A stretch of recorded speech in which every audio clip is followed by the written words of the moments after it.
Setiap tindakan yang kita ambil, setiap keputusan yang kita buat, dan setiap kata yang kita ucapkan, pada dasarnya tidak pernah berdiri sendiri. Di balik semua itu, selalu ada sebab yang melatar belakangi, dan di depannya, selalu ada akibat yang menanti. Dunia ini bekerja layaknya sebuah mekanisme kompleks yang terhubung oleh rantai kejadian yang saling memengaruhi satu sama lain. Prinsip sebab akibat bukan hanya sebatas konsep dalam ilmu pengetahuan atau filsafat, tetapi ia adalah hukum kehidupan yang tidak dapat dielakkan. Dalam keseharian, kita mungkin tidak selalu menyadari hubungan ini. Namun saat kita menilik lebih dalam, kita akan melihat bahwa semua yang terjadi di sekitar kita adalah hasil dari sesuatu yang telah terjadi sebelumnya. Kita mungkin bertanya-tanya, mengapa kita berada di posisi kita saat ini? Mengapa ada orang yang sukses dan ada yang terpuruk? Mengapa ada yang sehat dan ada yang sakit? Jawaban dari semua itu seringkali terletak pada pola sebab dan akibat.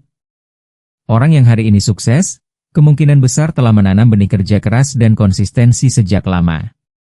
Sebaliknya, seseorang yang mengalami kegagalan, bisa jadi tengah menuai hasil dari serangkaian keputusan yang tidak tepat. Namun penting juga untuk dipahami, bahwa sebab akibat tidak selalu bersifat instan. Kadang, akibat dari suatu tindakan baru muncul setelah waktu yang lama, bahkan dalam bentuk yang tak terduga.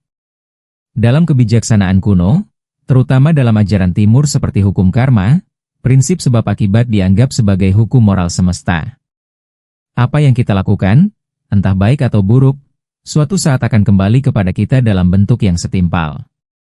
Ini bukan tentang balasan yang bersifat mistis, tetapi lebih pada pengakuan bahwa setiap tindakan memiliki resonansi yang berdampak, baik terhadap diri sendiri maupun orang lain. Prinsip ini mengajarkan kita untuk lebih berhati-hati dalam bersikap, berpikir lebih jauh sebelum bertindak, dan memahami bahwa tanggung jawab atas akibat ada di tangan kita sendiri. Dalam dunia modern, prinsip ini menjadi dasar dari banyak sistem, termasuk sistem hukum, ekonomi, dan sains.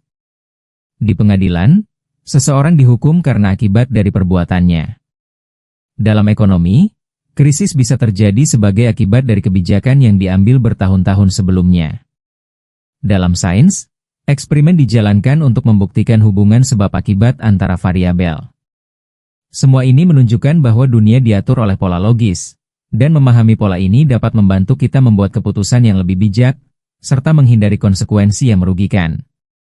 Video ini akan mengajak kita menyelami lebih dalam tentang bagaimana prinsip sebab akibat bekerja dalam berbagai aspek kehidupan. Kita akan menelusuri contoh-contoh nyata, mengaitkannya dengan teori dan nilai-nilai universal yang berlaku sepanjang zaman. Lebih dari sekadar wacana, tema ini akan menjadi cermin bagi kita untuk memahami bahwa tidak ada yang benar-benar terjadi secara kebetulan. Setiap langkah kita hari ini adalah hasil dari langkah-langkah kemarin, dan akan menentukan langkah kita di masa depan.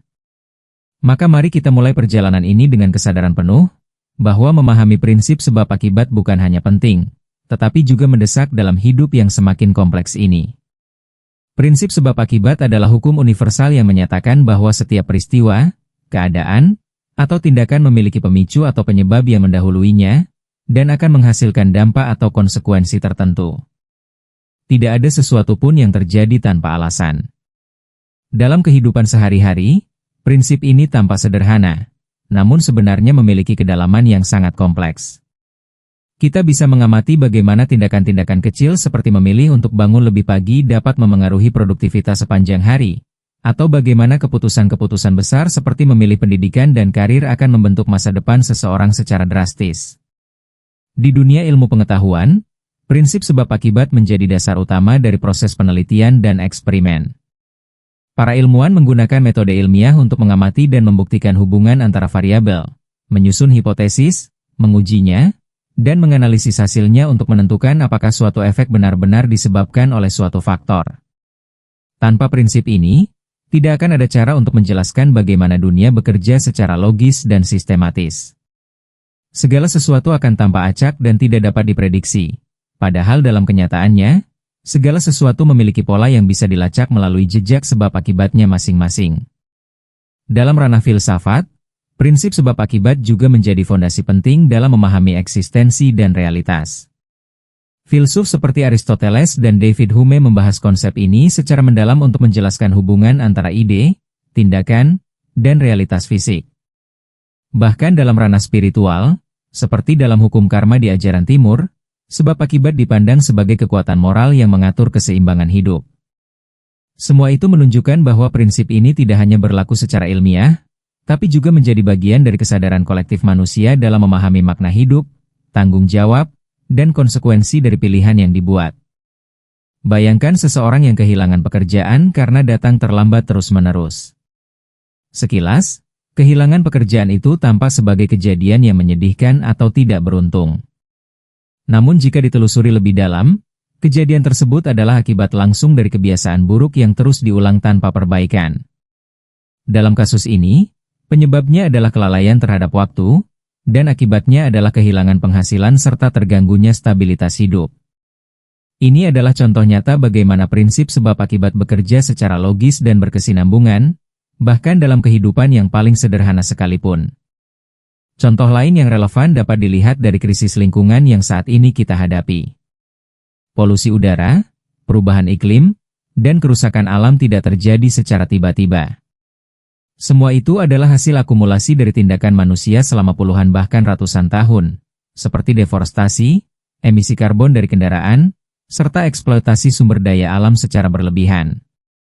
Sebabnya adalah keputusan kolektif manusia yang tidak mempedulikan keseimbangan alam, dan akibatnya adalah ancaman terhadap kelangsungan hidup umat manusia. Dalam hal ini, kita tidak hanya melihat sebab dan akibat secara personal, tetapi juga dalam skala global yang menyangkut keberlangsungan seluruh umat di bumi. Di dunia teknologi dan digital, kita juga bisa melihat prinsip ini melalui penyebaran informasi palsu atau hoaks. Seseorang mungkin membagikan informasi tanpa verifikasi karena ingin cepat viral atau merasa sedang melakukan hal benar. Namun akibatnya bisa sangat luas, mulai dari kepanikan publik hingga kerusakan reputasi orang lain. Bahkan, dalam kasus ekstrim, bisa menyebabkan konflik atau kekerasan. Ini menunjukkan bahwa satu tindakan kecil yang tampak sepele, seperti menekan tombol bagikan, bisa memiliki dampak besar, tergantung dari konteks dan skala penyebarannya. Prinsip sebab akibat tidak mengenal batas ruang dan waktu, ia bekerja di setiap tingkat kehidupan kita, dari hal terkecil hingga hal terbesar. Prinsip sebab akibat tidak hanya hadir dalam ruang teoritis, tetapi juga menjadi dasar berpikir dalam berbagai bidang kehidupan. Dalam dunia pendidikan misalnya, seorang siswa yang rajin belajar dan konsisten mengerjakan tugas cenderung memperoleh nilai yang baik. Sebaliknya, siswa yang menunda-nunda belajar atau sering bolos kelas, kemungkinan besar akan mengalami kesulitan akademik. Ini bukan semata-mata tentang kepintaran, melainkan hasil dari rangkaian sebab dan akibat yang jelas. Belajar adalah sebab, dan prestasi akademik adalah akibatnya. Dalam dunia kerja pun demikian, kinerja yang baik dan etos kerja yang tinggi akan berdampak positif pada karir seseorang dalam jangka panjang. Dalam dunia kesehatan, penerapan prinsip ini bisa dilihat dari gaya hidup seseorang. Orang yang menjaga pola makan sehat, rutin berolahraga, dan cukup istirahat, umumnya memiliki kondisi tubuh yang lebih bugar dan tahan terhadap penyakit. Sebaliknya, kebiasaan buruk seperti merokok, konsumsi alkohol berlebihan, dan tidur larut malam dapat menjadi penyebab utama munculnya berbagai penyakit kronis. Dalam konteks ini, sebabnya adalah gaya hidup yang dipilih, dan akibatnya tampak pada kondisi fisik seseorang di masa depan. Prinsip ini menegaskan bahwa kita punya kendali besar terhadap kesehatan kita sendiri melalui tindakan yang kita lakukan setiap hari. Tak kalah penting, prinsip sebab akibat juga diterapkan dalam sistem hukum. Setiap pelanggaran atau tindak kriminal memiliki konsekuensi hukum yang mengikutinya, baik berupa hukuman pidana, denda, atau rehabilitasi. Dalam sistem ini, penegakan hukum bergantung pada pembuktian hubungan sebab akibat antara tindakan pelaku dan kerugian yang terjadi. Tanpa prinsip ini, keadilan tidak dapat ditegakkan karena tidak ada acuan yang jelas untuk menentukan siapa yang bersalah dan apa akibat dari perbuatannya. Dari contoh-contoh ini, kita bisa melihat bahwa prinsip sebab akibat bukan hanya logika abstrak, tetapi juga menjadi kerangka berpikir utama dalam membangun tatanan sosial yang berfungsi. Salah satu hal paling menarik dari prinsip sebab akibat adalah kemampuannya menjelaskan dampak jangka panjang dari suatu tindakan. Banyak hal dalam hidup ini yang tidak menunjukkan akibat secara langsung. Namun seiring waktu, hasil dari tindakan itu akan muncul dengan sendirinya. Misalnya, menabung sedikit demi sedikit setiap bulan mungkin tampak sepele, tetapi setelah bertahun-tahun akan menghasilkan kestabilan finansial yang luar biasa. Sebaliknya, pengeluaran impulsif yang tampak kecil bisa menumpuk menjadi utang yang memberatkan. Dalam hal ini, kesabaran dan konsistensi menjadi faktor penting dalam memahami dan merencanakan akibat dari keputusan yang kita ambil saat ini. Dalam hubungan antar manusia, prinsip ini juga berlaku dengan sangat kuat. Sebuah hubungan yang dipupuk dengan kepercayaan, kejujuran, dan perhatian biasanya akan tumbuh menjadi hubungan yang sehat dan langgeng. Namun jika sejak awal hubungan dibangun di atas kebohongan, pengabaian, atau manipulasi, lambat laun akan muncul konflik, rasa sakit, atau bahkan perpisahan. Kadang akibatnya baru terasa setelah waktu yang panjang, ketika luka-luka yang selama ini tersembunyi akhirnya muncul ke permukaan. Ini mengajarkan kita bahwa dalam membangun relasi, penting untuk sadar terhadap tindakan-tindakan kecil yang kita lakukan, karena semuanya memiliki konsekuensi emosional yang tidak selalu langsung tampak. Di bidang lingkungan hidup, dampak jangka panjang dari tindakan manusia menjadi bukti nyata dari prinsip sebab akibat. Aktivitas seperti pembakaran hutan, penggunaan bahan kimia berlebihan, dan eksploitasi sumber daya alam mungkin memberikan keuntungan instan bagi pelakunya, tetapi dalam jangka panjang akan mengakibatkan kerusakan ekosistem, bencana alam, dan krisis iklim. Sayangnya, karena akibatnya baru terlihat bertahun-tahun kemudian, banyak orang meremehkan pentingnya bertindak bijak sejak awal. Ini menunjukkan betapa pentingnya memiliki kesadaran terhadap efek jangka panjang dari tindakan kita, karena meski lambat, akibatnya pasti datang, dan seringkali lebih sulit diperbaiki setelah kerusakan terjadi. Prinsip sebab akibat telah menjadi bahan kajian penting dalam banyak cabang ilmu, terutama dalam filsafat dan sains. Dalam filsafat klasik, Aristoteles mengenalkan konsep 4 penyebab, material, formal, efisien, dan final, untuk menjelaskan bagaimana sesuatu bisa terjadi. Sementara dalam pemikiran modern, David Hume mengkritisi anggapan bahwa hubungan sebab akibat bisa diamati secara langsung, dan menyebut bahwa yang kita lihat sebenarnya hanyalah kebiasaan atau pola berulang. Dalam sains, sebab akibat adalah kerangka dasar dalam metode ilmiah. Sebuah eksperimen dirancang untuk membuktikan bahwa jika suatu variabel diubah, yaitu sebab, maka akan terjadi perubahan pada variabel lain, yaitu akibat. Hubungan ini harus terukur, teramati, dan bisa diulang. Itulah yang membedakan pendekatan ilmiah dari sekadar asumsi. Dalam psikologi dan ilmu perilaku, prinsip sebab akibat juga menjadi pondasi utama dalam memahami tindakan manusia. Misalnya, seorang anak yang diberi pujian saat menyelesaikan tugasnya, cenderung akan mengulang perilaku tersebut karena mendapatkan hasil positif. Di sisi lain, hukuman atas perilaku negatif juga menunjukkan bahwa konsekuensi bisa menjadi alat pembentuk perilaku. Ini menegaskan bahwa manusia tidak bertindak secara acak, melainkan sebagai hasil dari pengalaman sebelumnya yang telah membentuk pola pikir dan kebiasaannya. Dalam konteks sosial dan budaya, konsep sebab akibat seringkali menjadi dasar dalam merumuskan norma, aturan, dan etika. Suatu perbuatan dinilai baik atau buruk bukan hanya dari niatnya, tetapi juga dari akibat yang ditimbulkannya. Misalnya, menyebarkan informasi palsu dinilai salah karena akibatnya bisa merusak kepercayaan publik atau memicu keresahan sosial. Bahkan dalam hukum, terdapat prinsip causality yang menjadi syarat utama dalam menentukan tanggung jawab seseorang atas peristiwa tertentu.